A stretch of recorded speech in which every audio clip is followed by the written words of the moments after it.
folks, welcome to the Shades End and welcome to this brand new video. And we are going to talk about the last match of this season, in the Premiership season, that is.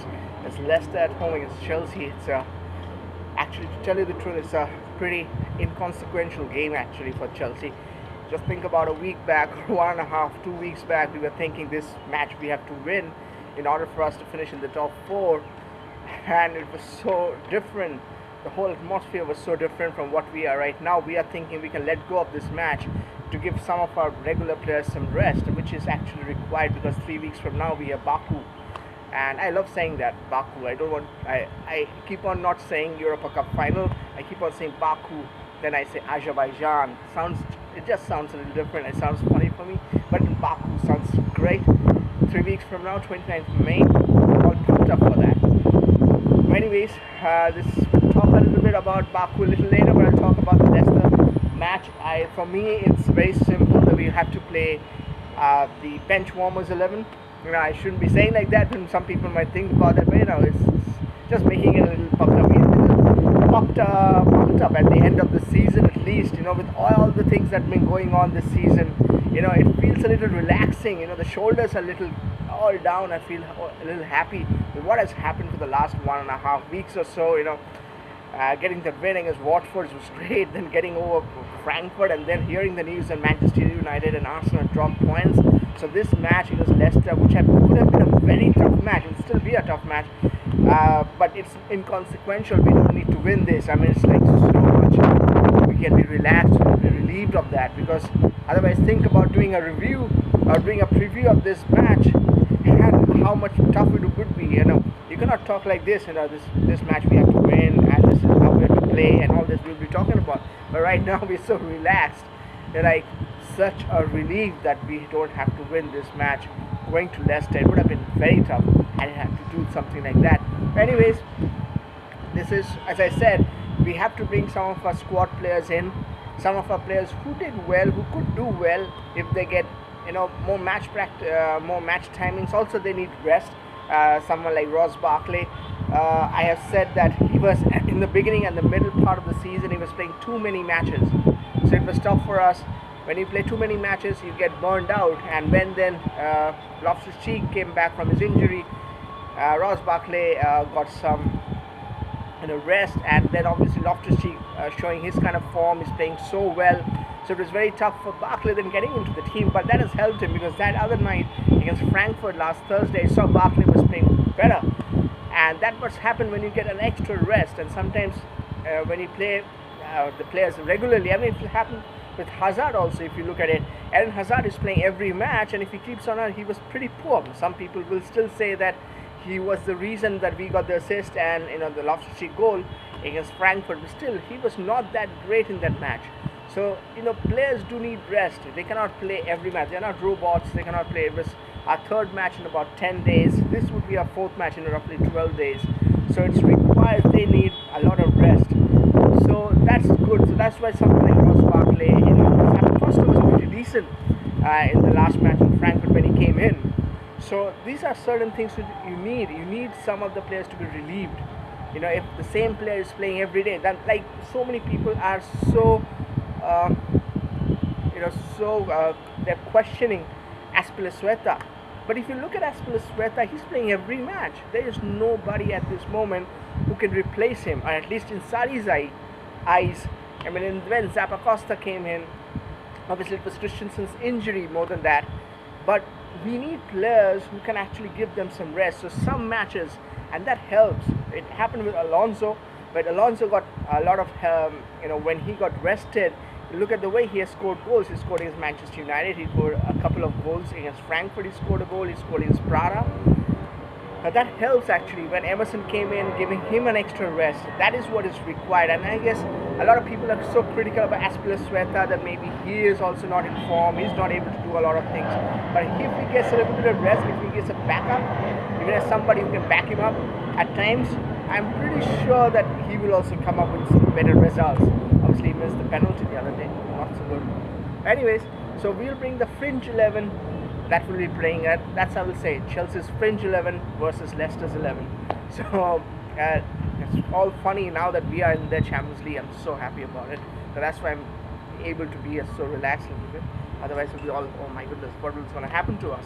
Anyways, so the French 11, according to me, what Sarri should play, more or less that's what he is going to do, because he himself has stated that he wants some of his players to rest. I'm pretty sure he will give rest to the likes who are a little more injury prone, like Loftus-Cheek.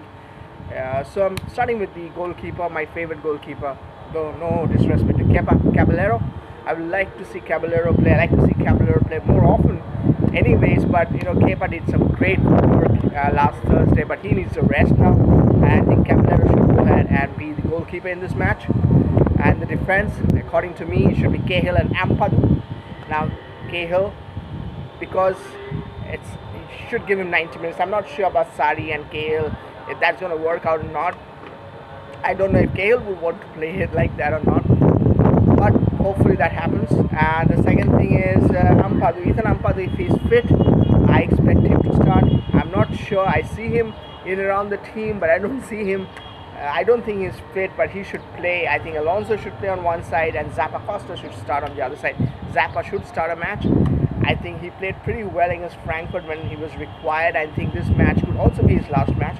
We are talking about Eden Hazard, we are talking about Gary Cahill, but these are players also could have their last matches with Chelsea. So Zappa Costa in the midfield, I think should be Kovacic starting this match, though he's also playing regularly, but I think Kovacic will start, Ross Barkley will start, and Danny Drinkwater. Now why Danny Drinkwater? It could be his last match. He was one of the players for Leicester that won the Premier League. It's the same venue where they're going to play this match. Danny might also be playing his last match, but also, as I said, French 11, Chelsea should have to play some of these players, because if we keep on playing regular players, the Loftus-Cheeks and the Jorginhos, what if they pick up an injury, and that will cost us big time. Already we have players like Hudson-Odoi and Rudiger injured, and there's a chance N'Golo Kante might not be fit. So we don't want a situation like that. That's why we need these players to come in at least this, because even if we lose this match, it will not be much of a problem for Chelsea. We can go ahead and lose this match. Not that we want to lose, but even if go ahead and lose this match to a certain extent, but still I guess this players should play in, giving those players the likes of Jorginho and Loftus-Cheek some level of rest. Now coming to the wingers, Willian and Pedro should start. We don't have much other choice here. And Higuain could be his last match, but give him a chance. Maybe play for 70-75 minutes and give Giroud a chance. Who knows? I mean, Higuain comes up with a score, be good and well. According to me, it should be 1-1 score line according to me, but you know, Leicester can make it. They are trying to get into Europe. I'm not sure if they are still eligible for that or not, because they lost to Manchester City the other day, Monday night that was.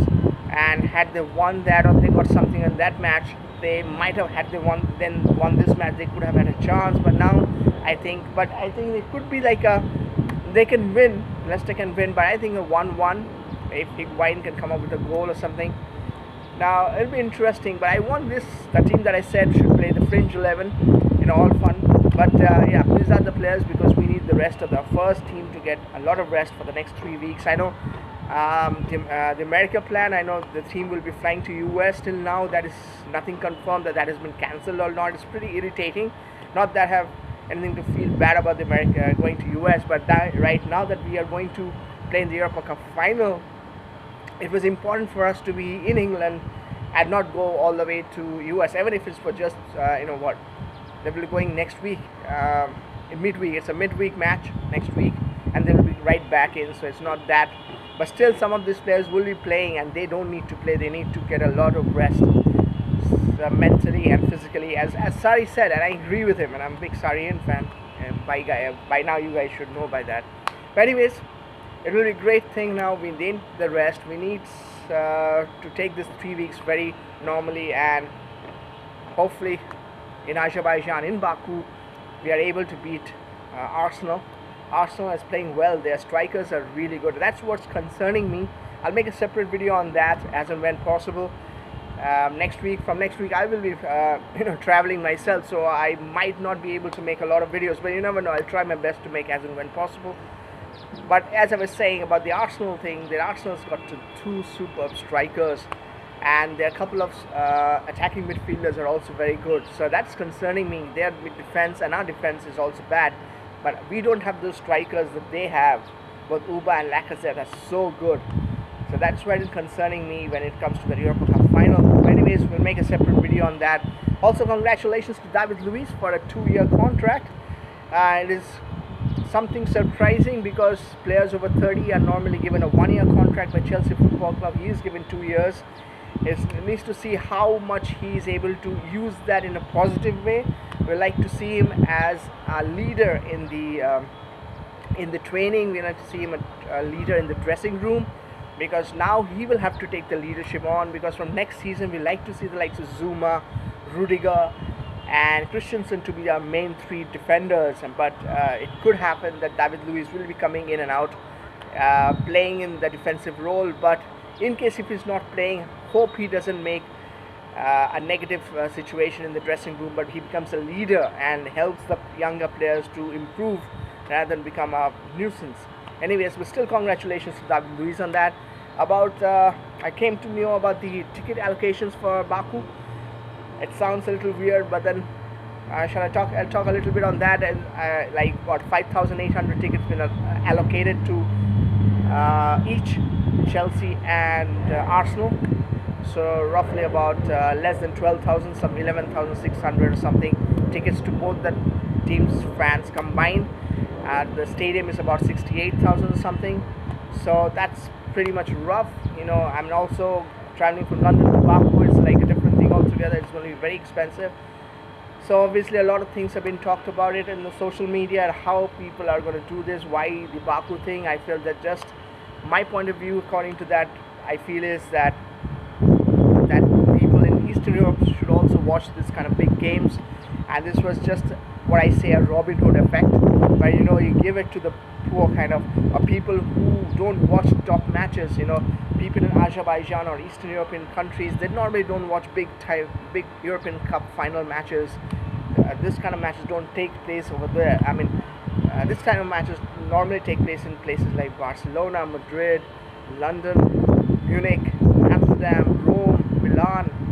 I mean, mainly the Western European countries. So when UEFA, or in that matter FIFA to a certain extent, when UEFA comes up with the decision of sending the final of a Europa Cup, a major European Cup final match in somewhere like Baku, somewhere in the Eastern European country, it just means that those people over there who might never have an opportunity to watch big matches like this will actually be able to do so. So I guess that is the reason why it was sent. I know it sounds a little harsh for people from Western European countries, from London especially, to travel all the way to watch their club. But then if you look at the other side also, if you look at it that you want to see these guys also from Eastern European countries to have some level of watching football. Maybe they can take their kids to these matches, and those kids might grow up to be football players. It is not so easy living in countries in the Eastern European countries. So giving them it's a lot like what happened to Qatar. I mean, I know a lot of politics behind the scenes that has happened in FIFA when Qatar was awarded the FIFA 2022 World Cup. But look at it, a lot of countries in and around Qatar, the people from those countries are football fanatics, and they will be able to go to Qatar. I mean, they had the World Cup being staged in England or the USA. Getting a visa to those countries is so tough, and then going to those countries and watching the football is a bigger issue. Like the Russia World Cup just the last year, I mean, so many people from from the Middle East, from South Asia, Southeast Asia were able to travel to Russia, and they had a positive response the way the World Cup was hosted by Russia. So with Qatar was also the same thing. People from lesser countries who normally don't see big match players or big football matches, don't see Messi's and Ronaldo's and even Drogba's, they'll get to see a World Cup match happening so close to their hometown or happening so close to their country. They have a more opportunity to see a World Cup, so they can tell it that we also went to a World Cup. So that is maybe a reason, which I call a Robin Hood effect. I have named it. So that might be a reason why FIFA, UEFA are traveling to these places and sending this kind of matches to these places. Just think about it, like if you have 1,000 subscribers in YouTube, wouldn't you want 10,000 subscribers? Now if you want that, you have to go, your videos have to be shared in a different place. A lot of more people has to see the same thing. FIFA wants to also let people from all over the world to see their football matches that they played. So that is the main reason why FIFA and UEFA, they are doing it, to sending it to places where normally people don't watch this type of football match, this big football matches, European Cup finals. That's what I feel about it. I know some people will not agree with me, but this is what I think. Anyways, now coming to this, back to the Leicester match. Again, not an important match for us to win, but hopefully it's the fringe 11 place. Hopefully we get a point and finish it off. It's been a roller coaster season this season. Sarri out, Sarri in, player power and everything, and things are not working out for us at times. But still, we are fourth. We are in 2 cup finals. League Cup final we sadly lost. This one we hopefully will win it. Just concerned with the Arsenal strikers. But anyways, as usual, you guys let me know what will happen against the match against Leicester. What do you guys think the French 11 will play? What will be the team line? What will be the score line? What do you think about this whole thing about Baku? Should there be more matches be played in the Western European countries? Should there be more? I'm pretty sure that was true. I agree with that. The more tickets should have been allotted to Arsenal and Chelsea fans, not just some 5,800 tickets. It should be at least 15,000 tickets each. But anyways, let me know in the comment section below. As always, keep it coming, guys. But still, until next time, ciao.